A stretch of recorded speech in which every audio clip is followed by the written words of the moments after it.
तो स्टूडेंट्स, आज की हमारी जो वीडियो होने वाली है इकोनॉमिक्स की, वो चैप्टर 1 यानी कि नेशनल इनकम के बारे में हम पढ़ेंगे इसके अंदर। ठीक है, नेशनल इनकम जो है क्लास 12 की माइक्रो इकोनॉमी यानी कि व्यष्टि और समष्टि अर्थशास्त्र का सबसे इंपॉर्टेंट चैप्टर है। अब इसके अंदर टोटल अगर देखोगे तो 1 से लेकर 4 तक आजकल की जो बुक्स आ रही हैं, मतलब कि फिलहाल में जो बुक्स लिखी हुई है एनसीईआरटी में, तो फर्स्ट चैप्टर है नेशनल इनकम के बारे में, लेकिन फर्स्ट से लेकर 4th जो चैप्टर है वो पूरा नेशनल इनकम के बारे में है। ठीक है ना, यानी कि पहले कुछ 3 चैप्टर्स में तुम्हें बताया जाएगा कि नेशनल इनकम के कंपोनेंट्स क्या होते हैं, उसके अंदर क्या क्या चीज़ें ऐसी जो हमें पढ़नी चाहिए, और फिर जो लास्ट एक्सरसाइज होगी उसके अंदर हम नेशनल इनकम को निकालने के मेथड सीखेंगे। ठीक है ना, 3 तरीके के मेथड होते हैं तो उनके बारे में सीखेंगे। तो आज जो हमारी ये पहली वीडियो होने वाली है वो नेशनल इनकम के सारे जो कंपोनेंट्स होते हैं उसके बारे में सीखेंगे कि किस तरीके से नेशनल इनकम के अंदर कोई भी चीज़ को ट्रीट किया जाता है। अब वो कोई भी चीज़ कुछ भी हो सकती है, जैसे कि गुड्स हो सकती है, ठीक है, वस्तुएं, कोई बहुत सारी चीज़ें होती है, मार्केट कॉस्ट होता है, फैक्टर कॉस्ट होता है। ठीक है, तो वो सारी चीज़ें किस तरीके से इसके अंदर आएगी तो उसके बारे में पढ़ेंगे। ठीक है, तो स्टार्ट करते हैं इस चैप्टर को। देखो, नेशनल इनकम, और जिसको मैं राष्ट्रीय आय कह सकता हूँ हिंदी में, राष्ट्रीय आय। हालांकि जब इसके बारे में पढ़ोगे तो चैप्टर है, मैं पूरे फर्स्ट से लेकर 4 चैप्टर का एक ही में वीडियो डालूंगा, यानी कि ऐसा मैंने कि चैप्टर वाइज, ठीक है, तो सारी चीज़ें एक ही साथ होंगी क्योंकि ये पूरा एक ही चैप्टर है। ठीक है, तो इसके अंदर मैं सारी चीज़ें बताऊंगा कि क्या क्या चीज़ें होनी चाहिए एग्जाम पॉइंट ऑफ व्यू से। इसके अलावा जो तुम्हारे अदर एग्जाम्स होते हैं, कॉम्पिटिटिव एग्जाम्स होते हैं, उसके अलावा भी इसके लिए अगर तुम देखना चाहो तो ये वीडियो बहुत ही यूजफुल रहेगी। ठीक है, तो हम सबसे पहले बात करते हैं कि नेशनल इनकम में हमें बहुत सारी चीज़ें पढ़नी होती है। मैं नेशनल इनकम की डेफिनेशन नहीं दूंगा कि नेशनल इनकम होता क्या है। ठीक है, अभी मैं नेशनल इनकम की डेफिनेशन दूंगा कि होता क्या है। हम बस इसके अंदर ये सीखेंगे कि नेशनल इनकम में किन किन चीज़ों की बात करी जाती है। सबसे पहले जब नेशनल इनकम को पढ़ते हो तो इसके अंदर एक इंपॉर्टेंट जो कंपोनेंट हमें पढ़ना होता है वो है गुड्स। इसके बारे में पढ़ना होता है गुड्स, जिसको बोलते हैं वस्तुएं। ठीक है ना, वस्तुएं, यानी कि सबसे पहले हमें पढ़ना है इसमें ना गुड्स के बारे में, यानी कि वस्तुएं के बारे में पढ़ना होता है, गुड्स के बारे में। तो ये जो गुड्स होती है, वस्तुएं होती है, अगर हम उसको देखें तो हम 2 तरीके से उसको डिवाइड कर सकते हैं। गुड्स को यानी वस्तुओं को 2 तरीके से डिवाइड कर सकते हैं, 2 तरीके से।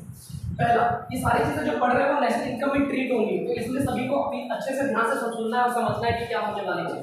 तो सबसे पहले अगर गुड्स की बात करें तो एक होता है हमारा, अगर हम बोले तो एक होता है इंटरमीडिएट गुड्स, इंटरमीडिएट गुड्स, और दूसरा होता है फाइनल गुड्स, फाइनल गुड्स। ठीक है, अगर इसको हिंदी में देखें तो इसको बोलते हैं मध्यवर्ती वस्तु, मध्यवर्ती वस्तु, और इसको बोलते हैं अंतिम वस्तु, अंतिम वस्तु। ठीक है, ये 2 तरीके की वस्तु नजर पड़ेगी, एक होता है इंटरमीडिएट गुड्स और दूसरा कौन सा होता है फाइनल गुड्स, यानी मध्यवर्ती वस्तु, और दूसरा कौन सा होता है अंतिम वस्तु। ठीक है, इसके अलावा दूसरी तरीके से जिसको कैटेगराइज किया गया है, इसके अंदर एक पड़ेगा उपभोक्ता वस्तु या फिर उपभोग वस्तु।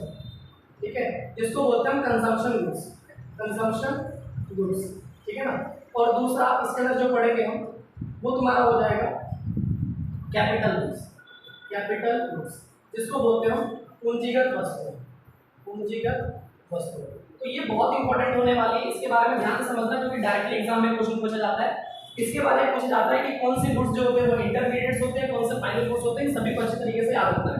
तो सबसे पहली चीज तुम्हें याद रखना है कि पहला टॉपिक हमारा गुड्स है, यानी कि वस्तुएं। वस्तुओं को 2 भागों में बांटा जाता है। पहला जो होता है तुम्हारा होता है इंटरमीडिएट गुड्स और फाइनल गुड्स, जिसको हम बोलते हैं मध्यवर्ती वस्तु या फिर अंतिम वस्तु।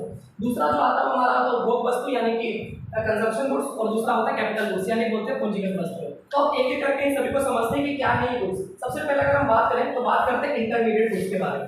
चलो तो देखते हैं इंटरमीडिएट गुड्स क्या होता है। पहला इंटरमीडिएट, इंटरमीडिएट गुड्स यानी कि मध्यवर्ती, मध्यवर्ती वस्तु। चलो अब समझना कि होता क्या है। देखो क्या होता है मध्यवर्ती वस्तु यानी कि इंटरमीडिएट गुड्स। जैसे कि मान लो हमारे पास कोई एक ऐसा सामान है, ठीक है ना, कोई भी ऐसा सामान जो अभी पूरी तरह से प्रोडक्शन बाउंड्री को क्रॉस नहीं किया, यानी कि उत्पादन सीमा को तो अभी तक उसने पार नहीं किया। पहली चीज अभी बताता हूँ इसके बारे में।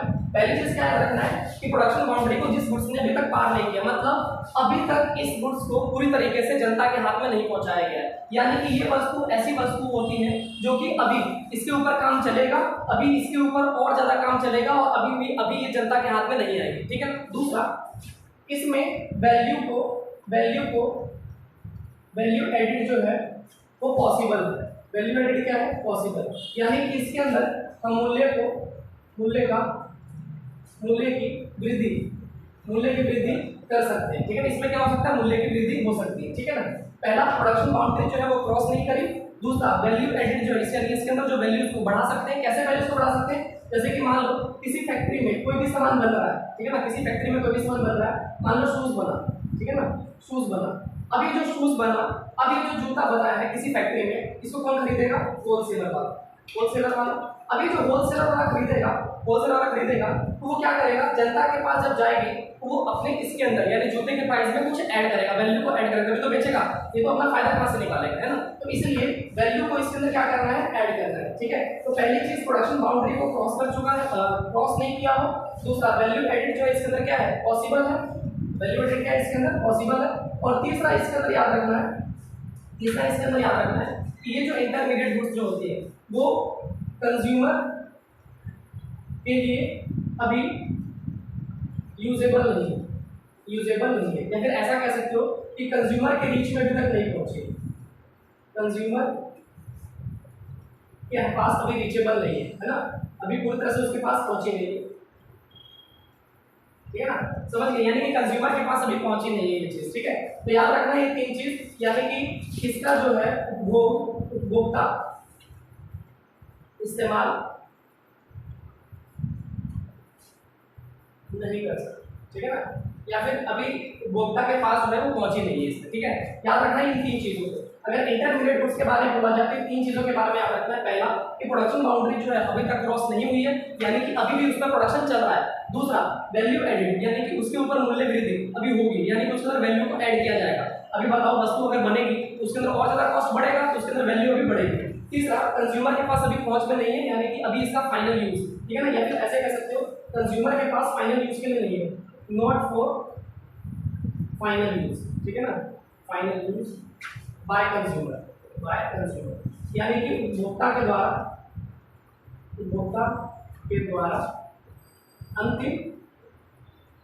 अंतिम इस्तेमाल में नहीं होगा, ठीक है ना। तो ये तीन चीजें, ठीक है। अब इसको एग्जांपल से समझते हैं। जैसे कि मान लेते हैं कि एक दुकानदार है, ठीक है ना, एक दुकानदार है, उसने बुक्स खरीदी, ठीक है ना, अब मुझे बात बताओ, एक दुकानदार है जो बुक्स खरीद रहा है बेचने के लिए, इसके लिए बेचने के लिए, तो बताओ ये जो बुक्स होंगी क्या वो इंटरमीडिएट गुड्स मानी जाएगी? बिल्कुल। क्यों? क्योंकि इस बुक को, ध्यान से सुनना, इस बुक को क्या ये फाइनल यूज के लिए ले रहा है? नहीं, वो बेचने के लिए ले रहा है। फाइनल यूज कब होगा? जब ये दुकानदार उसका इस्तेमाल करता खुद पे।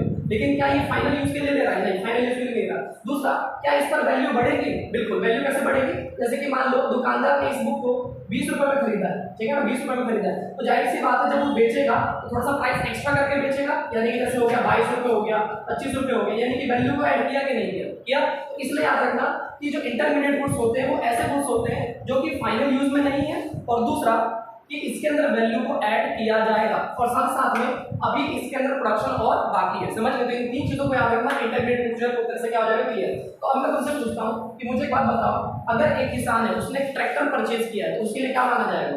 Intermediate goods. क्या? इंटरमीडिएट, जैसे कि ट्रैक्टर इसके लिए, किसान के लिए क्या माना जाएगा? Intermediate goods. क्यों? क्योंकि बताओ उसका फाइनल यूज करके अब तो फसल ही उगाएगा। समझ गए?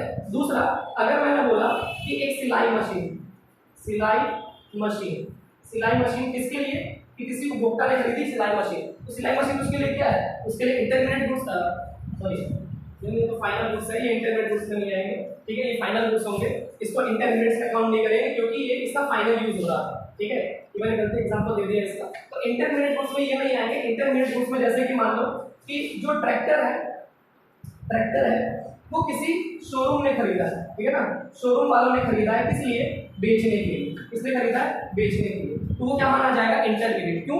क्योंकि अभी इस पे प्राइस बढ़ाकर वो जनता को बेचेगा और ये इसका फाइनल यूज नहीं कर रहा। फाइनल यूज का मतलब क्या? इसको चला रहा है ये ट्रैक्टर? नहीं, चला नहीं रहा है। वो क्या कर रहा है? उसको वो फर्दर बेचेगा और वहां से पैसे कमाएगा, ठीक है ना, क्लियर है।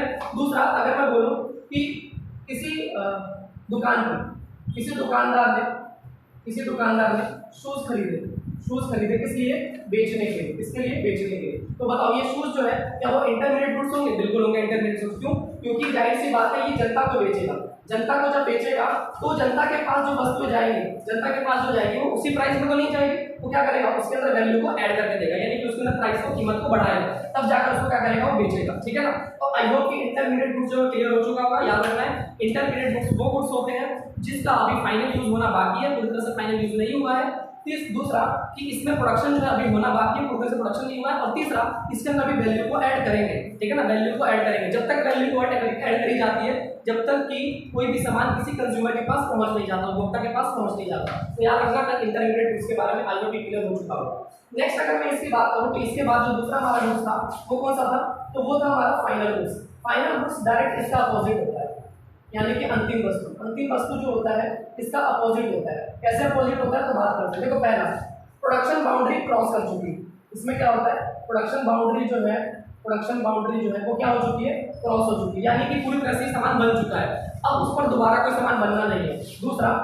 दूसरा no value added, no value added, यानी कि अब उसमें कोई भी वैल्यू एडेड नहीं होगी, कोई भी उससे पैसा जोड़ा नहीं जाएगा। तीसरा ready for final use, ready for final use, यानी कि अंतिम इस्तेमाल के लिए पूरी तरह से तैयार है। जैसे कि मान लो जितनी भी चीजें जो अपने इस्तेमाल के लिए कोई भी खरीदेगा, याद रखना वो किसके अंदर चला जाएगा, फाइनल यूज में। ठीक है ना। तो वो सारी वस्तुएं जिनको बेचने के लिए नहीं, जिनसे कोई प्रॉफिट कमाने के लिए नहीं, जो अपने इस्तेमाल के लिए खरीदा जाता है उसको क्या बोलते हैं, फाइनल। जैसे कि मान लो किसी किसान ने क्या खरीदा, ट्रैक्टर खरीदा, बताओ क्या इसका इस्तेमाल करके अब फाइनल वो जो भी काम करेगा, जैसे कि हल वगैरह जो जोतेगा तो हो सकता है। दूसरा अगर मैं बात करूं, मैंने ये मार्कर खरीदा, ठीक है ना, मान लो कि ये मार्कर मैंने खरीदा, जो ये मार्कर खरीदा है क्या मैं इसका फाइनल यूज कर रहा हूँ, तो क्योंकि मैं इसका फाइनल यूज कर रहा हूँ तो ये मेरे लिए क्या है, अंतिम वस्तु, यानी कि फाइनल यूज है। जरा बताओ ये जो बोर्ड दिख रहा है तुम्हें, ये जो बोर्ड दिख रहा है, इस बोर्ड का मैं फाइनल यूज कर रहा हूँ, तो इसलिए ये भी बोर्ड जो है वो क्या कहलाएगा, बोर्ड क्या कहलाएगा,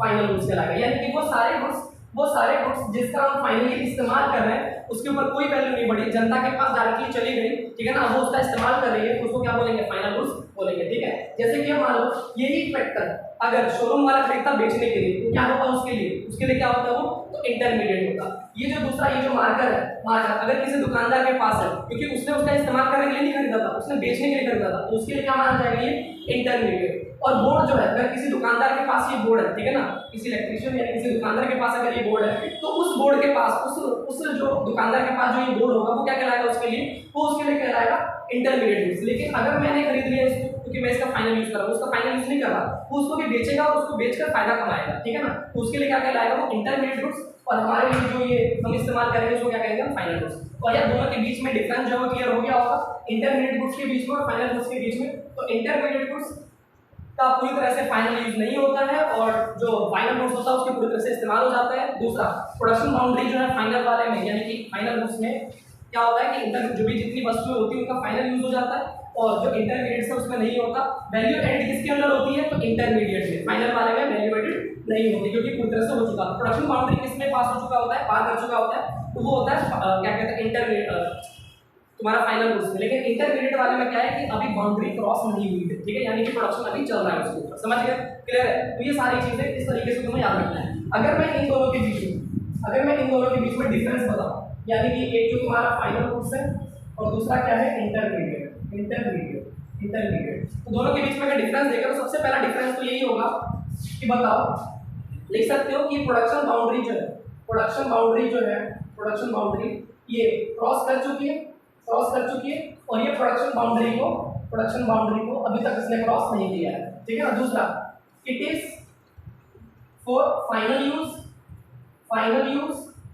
बाय कंज्यूमर इसका क्या करेंगे, फाइनल इस्तेमाल करेंगे, लेकिन इसमें क्या है, नॉट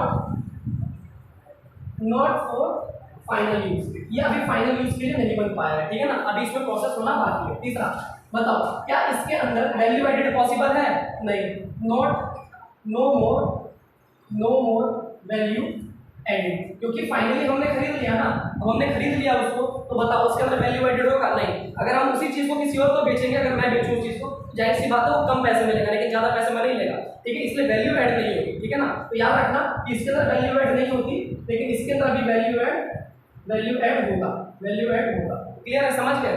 नेक्स्ट चीज अगर ध्यान से सुनना, लास्ट वाला पॉइंट, ये बहुत इंपॉर्टेंट पॉइंट है, लास्ट वाला पॉइंट कि फाइनल गुड्स जो होता है, फाइनल गुड्स हम नेशनल इनकम जब निकालते हैं, यानी कि एक देश की इनकम, देश की जब आय निकालते हैं, तो नेशनल इनकम में इसको ऐड किया जाता है। नेशनल इनकम में किसको ऐड किया जाता है? फाइनल गुड्स को, अंतिम वस्तु को।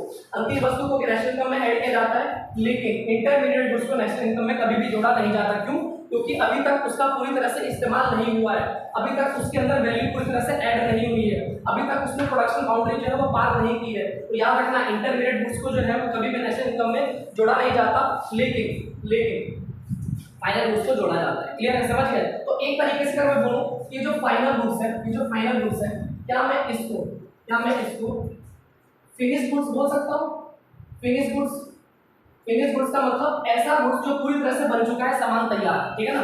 लेकिन क्या मैं इंटरमीडिएट गुड्स को, क्या मैं रॉ मटेरियल बोल सकता हूं? रॉ मटेरियल, ठीक है ना, रॉ मटेरियल, क्योंकि अभी तक पूरी तरह से बना नहीं है, कच्चा माल की तरह है, ठीक है ना।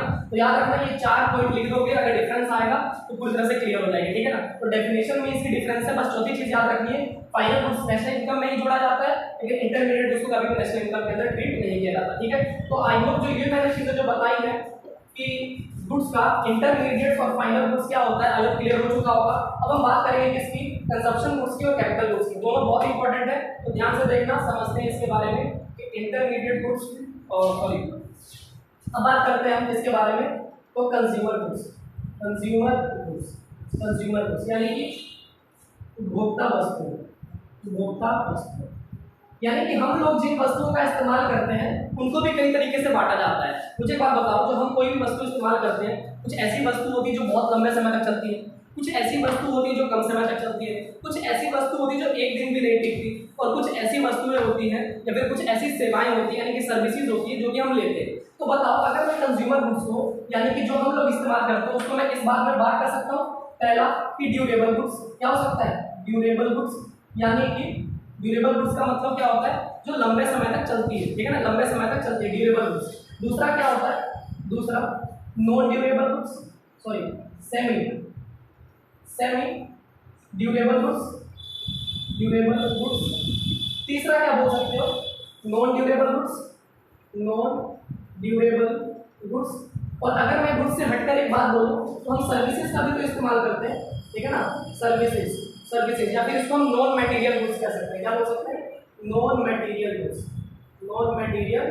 ठीक है ना, नॉन मटेरियल गुड्स, ठीक है। तो यानी कि 4 चीजें, पहला ड्यूरेबल गुड्स, दूसरा सेमी ड्यूरेबल गुड्स, तीसरा नॉन ड्यूरेबल, और चौथा कौन सा होता है? सर्विसेज। तो देखते हैं कि जो ड्यूरेबल गुड्स होते हैं उनको क्या बोलते हैं हिंदी में? उनको बोलते हैं टिकाऊ वस्तुएं। क्या बोलते हैं? टिकाऊ वस्तुएं। इसमें क्योंकि कम समय तक चलता है, इसको बोलते हैं अर्ध टिकाऊ वस्तु। क्या बोलेंगे? अर्ध टिकाऊ वस्तु। इसको बोलेंगे जो नॉन ड्यूरेबल है, उसको बोलेंगे तो एक तरह से मतलब टिकाऊ ही नहीं है, ठीक है ना, यानी हिंदी में इसको बोलेंगे हम अस्थायी वस्तु, ठीक है ना, अस्थायी वस्तु, जो कि स्थायी नहीं है, जो कि टिकेगी नहीं। और फिर उसके बाद आता है तुम्हारा इसके अंदर सेवाएं, ठीक है ना, ठीक है ना। तो याद रखना, कंज्यूमर गुड्स को 4 भागों में बांटा जाता है, पहला durable goods, semi durable goods, non durable goods, और लास्ट में आता तुम्हारा क्या? सर्विसेज। अच्छा, मैं बात करूं ड्यूरेबल गुड्स के बारे में, तो क्या होता है ड्यूरेबल गुड्स? देखो, अगर मैं तुमसे बोलूं कि ऐसा गुड्स जो कि कई सालों तक यूज में लाया जा सकता है, ठीक है ना, जिसको कई सालों तक यूज में लाया जा सकता है, उसको क्या बोलेंगे हम? ड्यूरेबल। जैसे कि मान लो कार, बाइक, ठीक है ना, कार हो गया, बाइक हो गया, और भी बहुत सारी चीजें हैं, जैसे मशीन हो गए, ठीक है ना, बहुत सारी मशीनें भी होती हैं, जैसे सिलाई मशीन वगैरह, इन सभी चीज़ों को। तो बहुत सारी मशीन, बहुत सारी बाइक, बहुत सारी कार, ये सारी जितनी भी चीज़ें होती हैं, उनको क्या कर सकते हैं हम? लंबे समय तक इस्तेमाल में ला सकते हैं, तो इनको क्या बोलते हैं हम? Durable goods. और जरा बताओ, क्या ये अगर लंबे समय तक चलेंगे तो क्या ये चीज़ें महंगी नहीं होगी महंगी। तो इसलिए याद रखना, ये जो कार, बाइक, मशीन, जो भी जितनी भी चीज़ें होती हैं, जितनी भी ड्यूरेबल गुड्स होती है, वो क्या होती है? हाईली कॉस्टली, ठीक है ना, ये हाईली क्या होते हैं? कॉस्टली, यानी कि महंगे गुड्स होते हैं। क्या होते हैं? बहुत ही महंगे गुड्स। दूसरा, अगर मैं सेमी ड्यूरेबल गुड्स की बात करूं, यानी अर्ध टिकाऊ की, तो ये देखो 1 साल या उससे कुछ ज़्यादा, या उससे थोड़ा ज़्यादा समय तक चलता है ना, उससे थोड़ा ज़्यादा समय तक चलता है। 1 साल हो गया, उससे थोड़ा ज़्यादा समय तक चल जाता है। जैसे कि सबसे अच्छा एग्जाम्पल ले लो, कपड़ा, ठीक है ना, जो हम कपड़े को पहनते हैं वो हो गया, ठीक है ना। तुम्हारा ये क्या कहते हैं, और समझ लो क्या हो सकता है इसके अंदर, जैसे कि मान लो बोर्ड हो गए, ठीक है ना, बोर्ड। अब ये वाले नहीं, ये तो लंबे समय तक चल जाते हैं, लेकिन कुछ ऐसे भी होते हैं जैसे कि मान लो आज पहले हम व्हाइट बोर्ड का इस्तेमाल किया करते थे, ठीक है ना, बहुत सारी चीज़ों को पंखे हो गए, ठीक है ना, पंखे हो गए, तो बहुत सारी आसपास हमारे ऐसी चीजें हैं जो कि एक साल से ज्यादा समय तक चल पाती है, ठीक है, उसको क्या बोलेंगे हम, उसको क्या बोलेंगे हम, सेमी ड्यूरेबल गुड्स। क्या बोलेंगे, सेमी ड्यूरेबल गुड्स, यानी कि जो कि एक साल से ज्यादा समय तक चल जाती है। नॉन ड्यूरेबल गुड्स जिसका सिंगल यूज है, जिसका क्या है, सिंगल यूज। सिंगल यूज मतलब एक बार यूज करोगे दोबारा यूज नहीं कर पाओगे, जैसे कि मान लो दूध हो गया, सब्जी हो गई, फल हो गए, ये सारे ऐसी चीजें हैं जिनमें क्या करते हैं हम एक बार खरीदते हैं, एक बार इस्तेमाल करते हैं, फिर उसके बाद खत्म हो जाता है, ठीक है ना, तो क्या बोलते हैं इसको, नॉन ड्यूरेबल गुड्स। समझ गए। तो बताओ अगर ये हाईली कॉस्टली है तो ये थोड़ा सा कम कॉस्टली होगा, थोड़ा कम कॉस्टली, और ये क्या होगा, ये तो बिल्कुल सस्ती होती है, ये क्या होती है, बिल्कुल सस्ती होती है। मतलब क्लियर है। और अगर मैं सर्विसेज की बात करूँ, सर्विसेज में क्या आ जाएगा, सर्विसेज में जैसे कि पढ़ाई करते हो तुम लोग तो टीचिंग, टीचिंग क्या है, सर्विस है। मेडिसिन, जहाँ पर मतलब मेडिकल ट्रीटमेंट लेते हो, वो भी क्या है, वो भी क्या हमारा सर्विस है, जैसे कि मेडिकल ट्रीटमेंट, ये भी क्या है, सर्विसेज है। बैंकिंग सिस्टम, बैंकिंग में भी क्या मिलता है, सर्विसेज मिलता है, ठीक है ना, तो ये सारे क्या होते हैं, सर्विसेज। तो कंज्यूमर जो है वो चार तरह की गुड्स का इस्तेमाल करते हैं, याद रखना, कंज्यूमर चार तरह के गुड्स का इस्तेमाल करते हैं। सबसे पहला गुड्स जो होता है वो होता है ड्यूरेबल गुड्स, दूसरा सेमी ड्यूरेबल गुड्स, तीसरा नॉन ड्यूरेबल, और चौथा कौन सा हो जाता है हमारा, सर्विसेज होता है, ठीक है ना। आई होप ये क्लियर हो चुका होगा। अब नेक्स्ट जो हमारा गुड्स रह गया वो है तुम्हारा कैपिटल गुड्स। कौन सा, कैपिटल गुड्स। तो बात करते हैं कैपिटल गुड्स के बारे में। कैपिटल गुड्स यानी कि इसको बोलते हैं पूंजीगत वस्तु, पूंजीगत वस्तु, पूंजीगत वस्तु। याद रखना ये जो कैपिटल गुड्स होती है, जैसे कंज्यूमर द्वारा जो इस्तेमाल की जाती है वस्तु को तो हमने लिखी, वो हमने समझ ली, लेकिन ये जो वस्तु है कैपिटल गुड्स, ये मेनली किनके द्वारा इस्तेमाल करी जाती है, ये मेनली इस्तेमाल करी जाती है किनके द्वारा, बिजनेसमैन के द्वारा, ठीक है ना, एंटरप्रेन्योर के द्वारा। जैसे कि एक बात बताओ, हम मशीनरी का देखते हैं कि बिजनेसमैन के पास क्या रहती है, मशीनरी। इस मशीनरी का यूज करके वो कई सारे प्रोडक्ट बनाते हैं, ठीक है ना, कई सारे प्रोडक्ट बनाते हैं, कई सारे प्रोडक्ट बनाते हैं, यानी कि वो मशीनरी का इस्तेमाल करके क्या करते हैं, वो कई सारे क्या बनाते हैं, प्रोडक्ट बनाते हैं। तो जो इनके मशीनरी होती है, ये जो मशीनरी होती है जिनको हम फिक्स असेट्स बोलते हैं, क्या बोलते हैं, फिक्स असेट्स, यानी कि जो हमारी क्या होती है, संपत्ति होती है, यानी कि एक फिक्स संपत्ति होती है किसी भी बिजनेसमैन के पास, जिसका इस्तेमाल करके वो क्या करते हैं, प्रोडक्शन को बढ़ाते हैं, ठीक है ना, क्या करते हैं, प्रोडक्शन को बढ़ाते हैं। तो कैपिटल गुड्स एक ऐसे गुड्स होती हैं, कैपिटल गुड्स ऐसे गुड्स होती हैं जिनका यूज करके जो बिजनेसमैन है या फिर एंटरप्रेन्योर जो है या फिर प्रोड्यूसर जो है वो प्रोडक्शन को क्या कर देता है, बढ़ा देता है, प्रोडक्शन को क्या कर देता है, बढ़ा देता है। उसको क्या बोलोगे तुम, कैपिटल गुड्स बोलोगे। क्या बोलोगे, कैपिटल गुड्स। जैसे कि मान लो कि एक हमारे पास कप बनाने की मशीन, ठीक है ना, कप बनाने की क्या है, मशीन। अभी जो कप बनाने की मशीन है, इससे बताओ प्रोड्यूसर अगर इस मशीन को खरीदेगा जिससे क्या बनता है, कप, वो क्या करेगा, इससे कई सारे कप्स बनाएगा। बताओ बनाएगा, यानी कि पहले अगर वो हाथ से बनाता था कप तो बहुत कम बनता था, लेकिन अब मशीन आने के कारण इस मशीन के द्वारा कई सारे कप बनाए जा रहे हैं। तो ये जो कप वाली मशीन है इसको कौन सा गुड्स बोलेंगे, कैपिटल गुड्स। कौन सा बोलेंगे, कैपिटल गुड्स। तो ये मेनली कैपिटल गुड्स जो है वो कौन इस्तेमाल करता है, तो एक प्रोड्यूसर। कौन इस्तेमाल करता है, प्रोड्यूसर, यानी कि उत्पादक। तो उत्पादक द्वारा किस गुड्स का इस्तेमाल किया जाता है, कैपिटल गुड्स का। इससे क्या करता है, वो प्रोडक्शन को और ज्यादा क्या कर देता है, इनहांस कर देता है। क्या कर देता है, इनहांस। तो कैपिटल गुड्स तुमसे पूछे तो क्या बोलोगे कि ये एक फिक्स असेट्स होता है, यानी कि स्थिर संपत्ति होती है। क्या होती है, स्थिर संपत्ति होती है किसी भी प्रोड्यूसर की, किसी भी उत्पादक की, किसी भी उत्पादक की, किसी भी प्रोड्यूसर, किसी भी उत्पादक की ये फिक्स असेट्स यानी स्थिर संपत्ति होती है, जिसका इस्तेमाल करके वो अपने प्रोडक्शन को क्या कर देता है, बढ़ाता है। अपने प्रोडक्शन का क्या कर देता है, वो बढ़ाता है। उसको क्या बोलेंगे, कैपिटल गुड्स बोलेंगे। आई होप कि कैपिटल गुड्स के बारे में क्लियर है सभी को, ठीक है ना, समाप्त यहाँ तक क्लियर है। और इसके अलावा एक चीज और याद रखना, ये बहुत कीमती होते हैं। ये क्या होते हैं, बहुत कीमती होते हैं, यानी कि याद रखना ये बहुत ही क्या होते हैं, कॉस्टली होते हैं। क्योंकि तुमने देखा होगा कि जो बिजनेसमैन है वो बड़े बड़े मशीन को एक बार ही लगाते हैं, 2 बार ही लगाते हैं, बार नहीं लगाते। क्यों, क्योंकि उसके ऊपर जो खर्चा होता है बहुत ही हैवी होता है, बार उसको ठीक करवा के उस मशीन को यूज करते हैं। लेकिन कभी भी नई मशीन जल्दी खरीदते नहीं, क्यों, क्योंकि उसके अंदर हैवी इन्वेस्टमेंट चाहिए होता है, ज्यादा पैसा चाहिए होता है। इसलिए कैपिटल गुड्स को हम क्या बोलेंगे, एक ऐसी मशीन या ऐसा गुड्स जो कि कौन इस्तेमाल करते हैं, प्रोड्यूसर इस्तेमाल करते हैं, किसके लिए, ताकि वो प्रोडक्शन को बढ़ा सके। क्या कर सके, प्रोडक्शन को बढ़ा सके, कैपिटल को क्या कर सके, बढ़ा सके, ठीक है, यानी कि उत्पादन को क्या कर सके, बढ़ा सके। उसको क्या बोलते हैं, कैपिटल गुड्स बोलते हैं। आई होप क्लियर हो चुका होगा कैपिटल गुड्स के बारे में। नेक्स्ट जो है, यहाँ पर तुम्हारे सारे जो गुड्स हैं वो खत्म हो चुके हैं, ठीक है ना, लेकिन इसके अलावा एक और चीज जो कि प्रोडक्शन में बहुत ज्यादा यूज होता है, बहुत ज्यादा जरूरी है, वो है तुम्हारा इन्वेस्टमेंट। वो क्या होता है, इन्वेस्टमेंट। देखो इन्वेस्टमेंट याद रखना, इन्वेस्टमेंट जो है वो कोई भी कर सकता है। यानी कि निवेश। इन्वेस्टमेंट जो है वो कोई भी कर सकता है, लेकिन हम इकोनॉमी के बेस पर चलेंगे, यानी प्रोड्यूसर के बेस पर चलेंगे।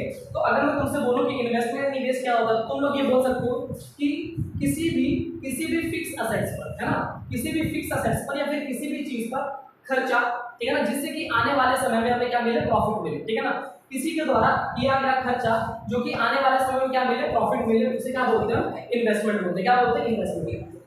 अब इसके अंदर याद रखना, तुम ये बोल सकते हो कि किसी समय पर, याद रखना, किसी समय पर जो हमने इससे पहले कैपिटल गुड्स पढ़ा, कैपिटल गुड्स में वृद्धि, ठीक है ना।